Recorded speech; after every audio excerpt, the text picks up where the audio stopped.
Welcome to the Simple Nourished Living podcast. I'm Martha McKinnon, and this is my brother and partner, Peter Morrison.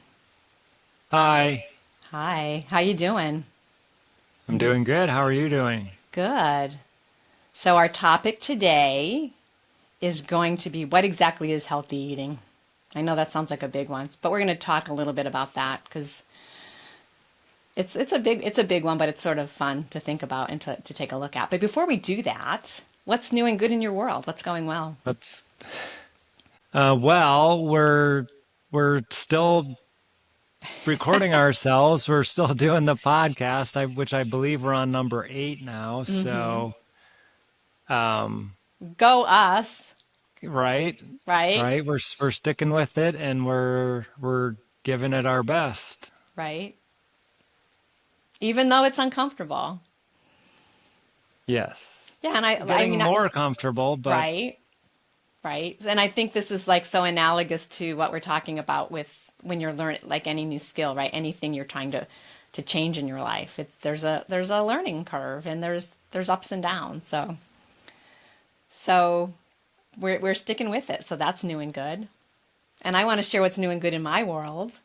We're going to a potluck tomorrow, and I decided I wanted to make hard-boiled eggs. And then I thought, oh, hard-boiled eggs, because they're so hard to peel. But I pulled out my Instant Pot, and I cooked my eggs in the Instant Pot, and it is just such a dream. I mean, I know it sounds like a sales promotion for Instant Pot, and they're not sponsoring this podcast, but it's done. They're cooked, they're peeled, and now I just have to slice them open and quickly turn them into deviled eggs. But and I don't use it was just a reminder, I don't use my Instant Pot enough. I need to keep it on the counter because that just feels like it's just the little things in life that make you happy. and I have had success, and it's on the website with air fryer hard boiled eggs as Were they well. easy to So, peel too? for me, they were. I Okay. tend to peel them under a little running water. Okay. I feel like it helps get under the shell and that little Mm-hmm. layer of Yep. whatever's between the egg and the shell. Yeah. Yeah. Oh, good. Okay. So we've got options, and we do have an Instant Pot. I think it was Brenda who did that post for us, our sister, who did that really nice Instant Pot hard-boiled egg post for us. And we've Do got you them. know how you're gonna flavor them yet? I think I'm going to just keep them simple. Do you have a favorite? Do you have something you like? No, I like hard boiled eggs or deviled eggs, I should say. Yeah. I just, So, variety is good, but yeah. simple is good too. Yeah, so I think I might just keep them simple because I feel like there'll be a lot of different flavors and stuff going on at a potluck. So, I don't know. Um, Probably just keep it simple. Try not to Can't overthink really it. go wrong. Just a challenge for me to not overthink it. So, all right. So, this topic of like healthy eating sort of comes up in my mind because we're on this journey. We're trying to eat healthy. We're often wanting to manage our weight. And healthy eating can be a real point like of conflict in our world. Have you noticed that? Absolutely. Yeah. Even in That's your own brain, it can be conflicting at times. Yeah, so what kind of things happen in your brain to confuse you around is this healthy, right? Well, interestingly enough, yesterday we were out, uh, visited a new place that had several restaurants, and we ended up at just a sort of a cafe with a varied menu, but it pretty much, soup, salads, sandwiches, nothing special, just kind of regular food. And nothing was really, I eat a lot of salads at home. So, Mm-hmm. um, I wanted something different, but nothing else was sort of jumping out at me. And they had a quesadilla you could get with either chicken or beef I think it was on the appetizer menu. Mm-hmm. And I'm like, well, I just wasn't really, nothing was really exciting me on the menu. So I ordered that, and I felt, I, I, I picked the best choice I felt I could outside of the salad. Mm-hmm. And it was kind of bland. It was a disappointing meal, to be honest. and in part because it was loaded with cheese, and Okay. it felt it was just. I think it was cut into four pieces, and Mm-hmm. I ate like one and a half, and just kind of tried to pick the chicken out of Mm-hmm. the remaining. But even in my brain, it's like, well, you're trying to eat healthy. And then, we finished the meal, and I just, all afternoon, I felt like I had this lead ball sitting in my stomach, and it was, it was just not a pleasant experience. So emotionally disappointing because, like, our, I know I feel that, like, our calories are limited, right? And we want to enjoy our food. And you're paying for it. And then if you're, that's another thing. You pay for something you're not totally happy about. And And then I've you don't, had quesadillas in other restaurants or out that have been really flavorful and yeah, relatively light and very enjoyable. And this was just not that, and not it that. was very disappointing. Yeah. In a perfect world, I think, in a perfect world, we could take a bite and say, I'm thinking about that like I think a child would, right? I don't like this. I'm not eating this. And I've only done that a couple times in my whole life where it's like, I don't like this. I'm not eating it. I'm ordering something else, which I mean Right. can be very princess like too, right? I mean, and it's like it's an economic consideration as well. But I guess in a perfect world, yeah, it's hard to know what the perfect. There is no perfect solution. You just do the best you can. So, yeah. So do you feel like it weighed on your mind too, like in terms of that wasn't healthy, where you sort of was that running through your mind too, like questioning your, Only after I saw the dish after it was put down in front of me, and I yeah, saw how cheesy it actually was. yeah. And it's like, Because yeah, it seemed like a lighter, healthier option, but once I saw it, yeah. yeah, And it's so funny because I mean, a little of anything is good, but a lot is not. I mean, exactly. that's one of my ongoing mantras.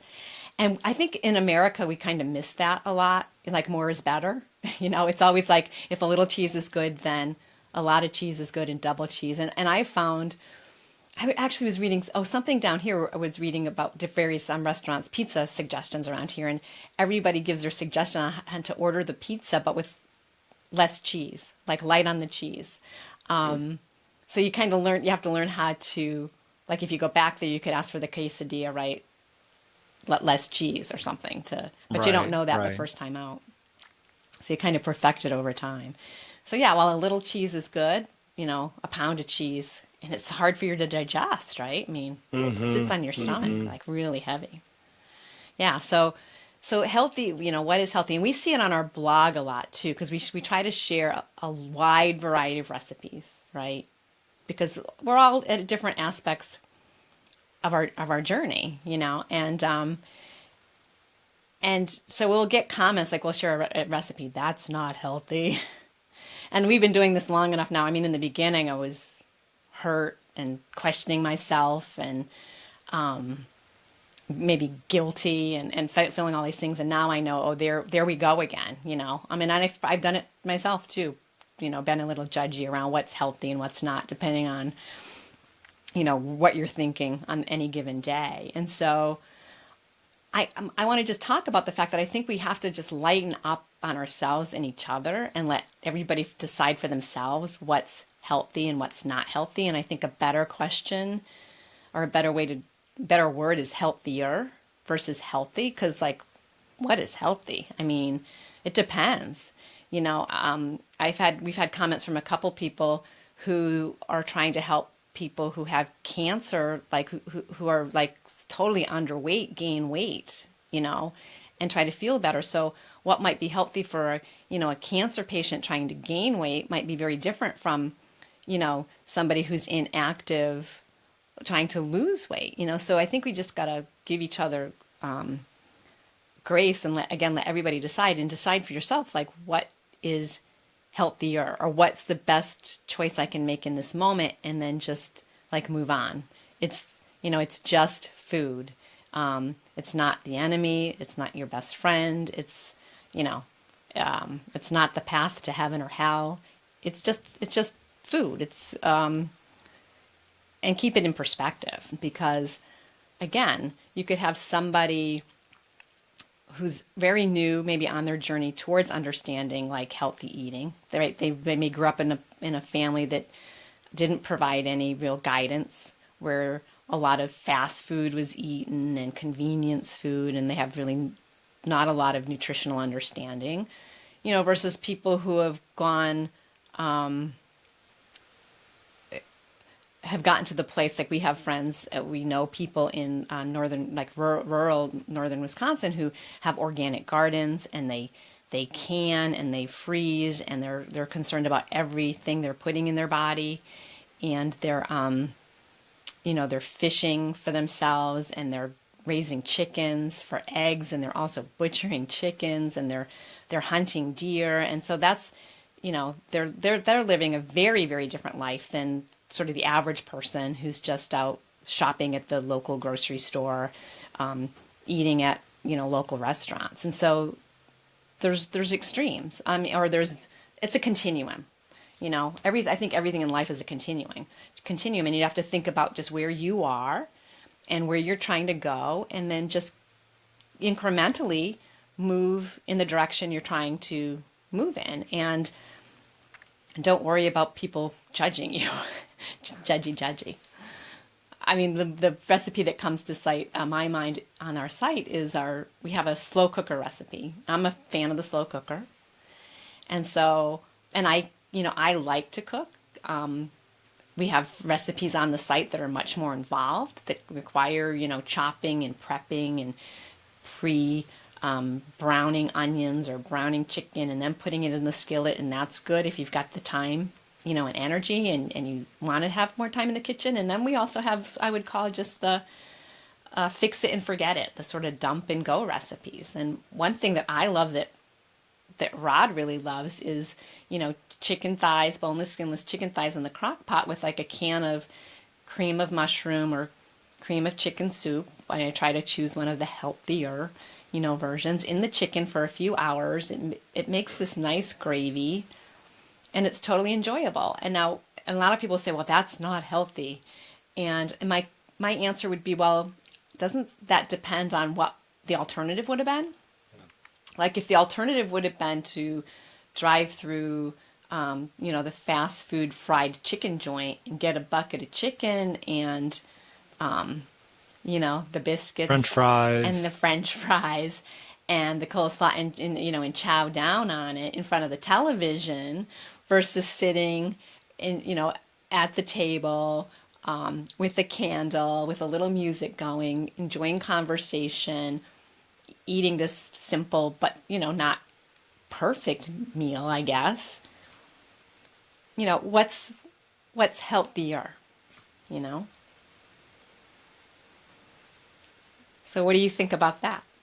Do you have you had that similar thought about Oh, the I agree, but I we tend to skew more salads, more climate has a lot to do with it. yeah, You've typically lived for a long time now in warmer climates, right? Where the salad season is much longer in Southern California than it is right. in northern Wisconsin. So those are other variables. Like when you're in northern Wisconsin right now, you're going to eat differently. You're going to want more. I think I tend to crave, in a colder climate, I tend to crave more soups and stews and like more comforty, warm foods, versus when I was Mm-hmm. living in Phoenix. If I like living in Phoenix all year, the salad season's long, Long. and so those are other considerations, like where do you live? And in What's the the climate like? the salad does get tiring, much to the my disappointment the other day when I ordered the quesadilla, but I would have been much better off having the salad. Did you see salads? Maybe they would have been just as disappointing. I don't Yeah, know. that's true. Maybe. You don't know.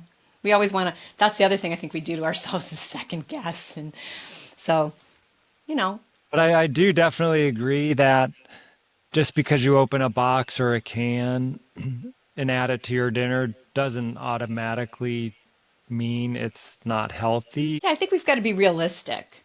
I think that that's sometimes where we get hung up. I think that like so many things in life, you're spending time maybe looking out at I don't know, these food experts, you're watching food television, you're looking at these glossy magazines.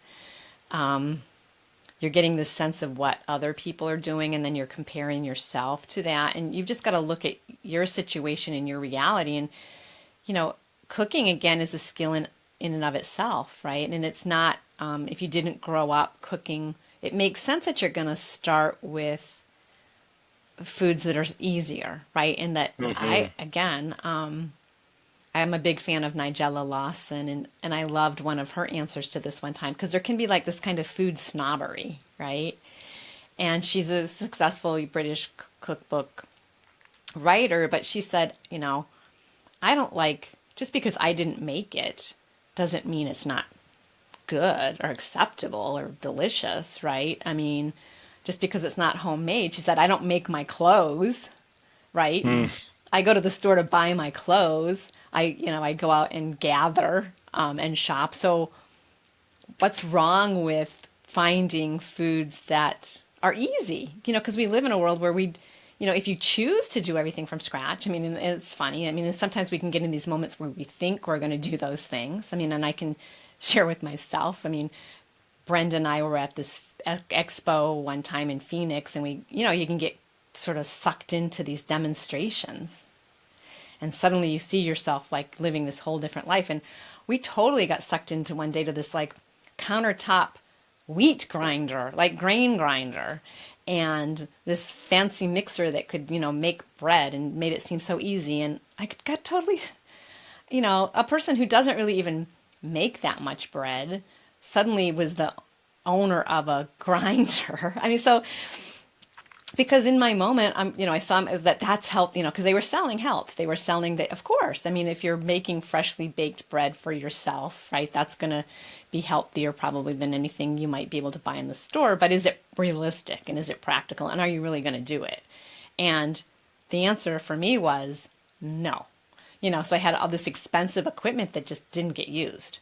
Now, am I a little bit of a food snob and might I be shopping at a, I have, however, found now that I can make bread using the no knead dough, right? Where you take flour and yeast and salt and water and you stir it together and you let it sit for a bunch of hours and then, you can form it into, and then you bake it in the cast iron Dutch oven.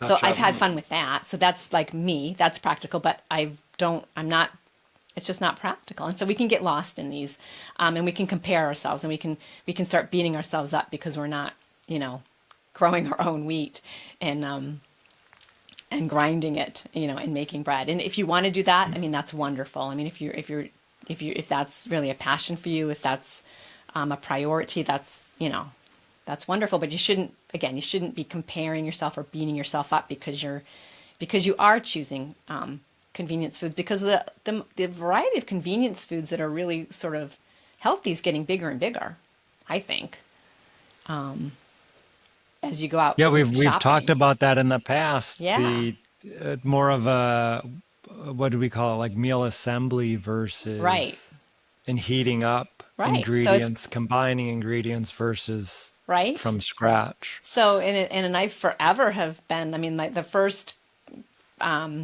meal like that I really embraced was the rotisserie chicken, from the store with the bag of salad and then maybe a baked potato in the microwave. Or maybe it's just the salad, the bag of salad that's all contained with the chicken, and then maybe some, a little bread or something. And again, is it healthy? Well, it seems a lot healthier than, what I might have done again, which was call for pizza delivery, Hmm. So, and it's so, yeah. So I just want to just make people open to the fact that they shouldn't be so hard on themselves. That moving in this direction, just think about and sort of think back on, is this a better choice? Is this a healthier choice than what I might have done, a week ago, a month ago, a year ago, 2 years ago? And if I'm moving forward and I'm feeling good about myself, then then I'm moving in the right direction. Mm-hmm. And if it's not, if you don't feel good after that meal, well, Right. maybe try to make a better choice next time. Right, because it's all learning, right? I mean, I love that whole concept too of it's like because we're always learning and nothing's ever going to be perfect and we're going to have bad meals and we're going to make choices that in retrospect we say, well, I wish I had chosen differently. And it's like, oh, cool. The good thing is next time you can, right? Mm-hmm. There's no failure. There's only feedback, and there's learning. We're continuously learning, and if we can see it that way, I think we get more resilient about the journey. We don't get so hung up on the little missteps, and that's ultimately we want to get to where we're sort of happy and healthy and resilient. Very good. All right. Well, thank you for tuning in, everybody. If you enjoyed this, we'd love to have you like or subscribe to our channel and or let your friends, let your family know about this new endeavor of ours. And if you have ideas for topics that you would like covered, we'd love to have you leave them again in the comments. So thanks for tuning in. We'll be back soon. See you next time.